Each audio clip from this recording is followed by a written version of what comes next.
شادی کی پہلی رات دولہا کمرے میں داخل ہوا اور داخل ہوتے ہی کمرے کا دروازہ بند کر کے دلہن کے قریب آ کر بیٹھ گیا اور دلہن بنی بیٹھی بیوی نے کہا کہ خبردار مجھے ہاتھ مت لگانا، میں کسی اور سے محبت کرتی ہوں، یہ زبردستی کی شادی ہوئی ہے، اور ہاں یاد رکھو تم کچھ بھی کر لو میری محبت حاصل نہ کر پاؤ گے، نہ میں تمہیں کبھی چاہوں گی۔ اس کی آنکھوں میں آنسو تھے۔ وہ لڑکا کہتا ہے کہ میں حیران اور پریشان پاگلوں کی طرح اسے دیکھنے لگا، سوچنے لگا کہ یہ کیا ہو گیا میرے ساتھ۔ جب کچھ سمجھ نہ آیا تو اٹھا اور وضو کیا اور نماز کے لیے چلا گیا۔ اپنے اللہ سے ذکر کیا کہ یا باری تعالی، یہ کیسا امتحان ہے۔ مجھے ڈر تھا، بہت زیادہ ڈر، معاشرے کا ڈر، خاندان والوں کا ڈر۔ میں ایک مڈل کلاس فیملی سے تعلق رکھتا ہوں اور ایسی اونچ نیچ پر ہمارے ہاں عزت کا جلوس ہی نکل جاتا ہے۔ مختلف سوچیں آ جا رہی تھیں کہ اگر یہ صبح گھر گئی اور واپس نہ آئی تو میری عزت کا کیا ہوگا؟ کیا پتہ یہ اپنے گھر میں ہی نہ کہہ دے کہ یہ نامرد ہے، اس سے شادی ختم کروا دو میری۔ ایک بار تو سوچا کہ زبردستی کرتا ہوں، گناہ تو نہیں ہے، میرا نکاح ہے، مگر میرا دل نہیں مانا۔ میں نے اس سے بات کرنا چاہی مگر مجھے گوارا نہ ہوا کہ میں اس عورت کی منت کروں جس نے مجھے یوں ٹھکرا دیا۔ اللہ تعالیٰ سے شکوے شکایتیں کرتا کرتا میں سو گیا۔ اگر اسے کسی اور سے محبت تھی تو نکاح کے لیے ہاں ہی کیوں کر دی، یا مجھے ہی بتا دیتی، میں اس سے خود رشتہ ختم کر دیتا۔ بات شادی تک بڑھتی ہی نہیں۔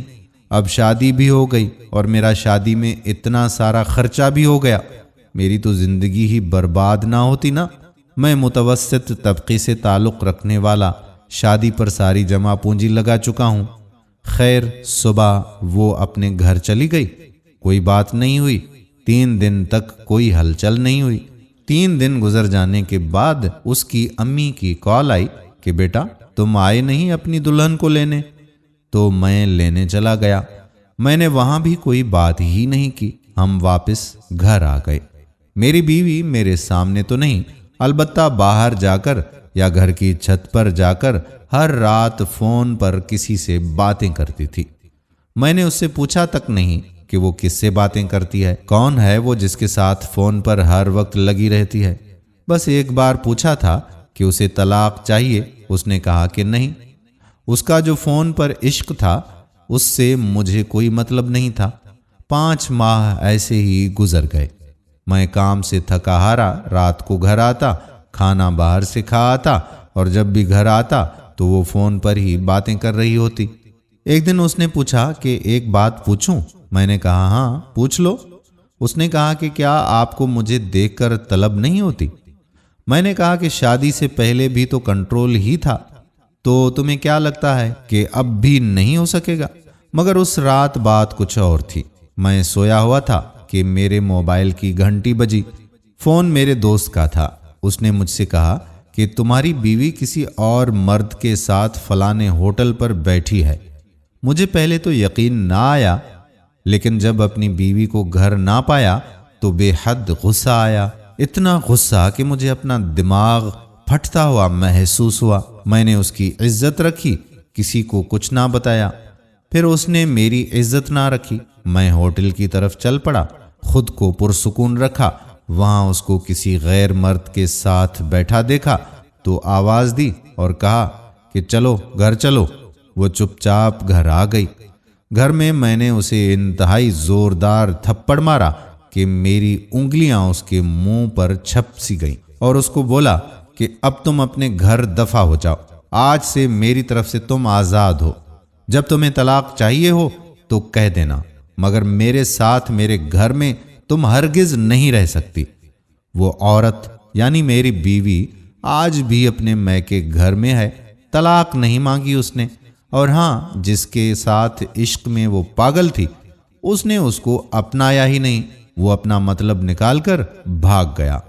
ایک دن روتے ہوئے اس کی کال آئی تھی کہ مجھے اپنے نام سے محروم نہ کرنا، بس بھلے ہی مجھے اپنے پاس جگہ نہ دو لیکن طلاق مت دینا، بس ایک آخری خواہش پوری کر دو۔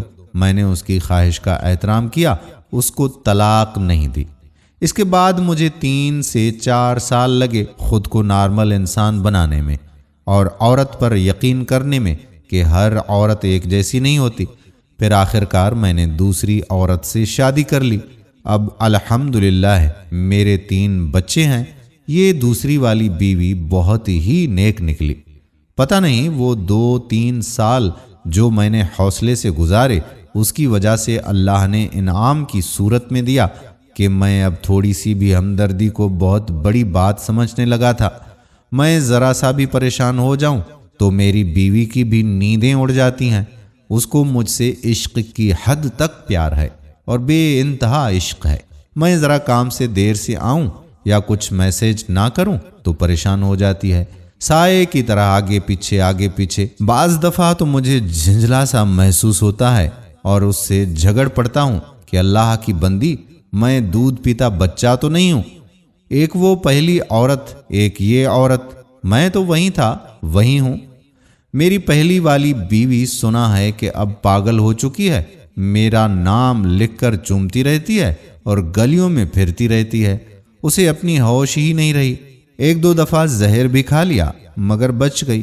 لوگ اب بھی میرے بارے میں یہ کہتے ہیں کہ میں ظالم ہوں، اس پر اتنے ظلم کیے ہیں کہ وہ پاگل ہو گئی ہے۔ اب میں کیا کہوں لوگوں سے؟ حرام محبت کا مقدر ہمیشہ ذلت ہی ہوتا ہے۔ یارانہ عاشقی معشوقی لگا کر توقع کرنا کہ یہ ٹھیک ہوگا، ذلت ہی ذلت ملتی ہے۔ میری بچیوں، میری بہنوں، میری بیٹیوں، یہ یاد رکھو کہ حرام محبت کا مقدر ذلت کے سوا، رسوائی کے سوا کچھ بھی نہیں ہے۔ اگر میری بات کسی بھی بہن کو بری لگی ہو تو میں دل سے آپ سے معذرت کرتا ہوں، اور اگر ویڈیو پسند آئی ہے اور بات حقیقت پر مبنی لگی ہے تو دوسروں کے ساتھ اسے شیئر بھی ضرور کریں۔ آنے والی ویڈیو تک آپ کا اپنا میزبان قادر بخش کلہوڑو آپ سے اجازت چاہتا ہے۔ اللہ حافظ۔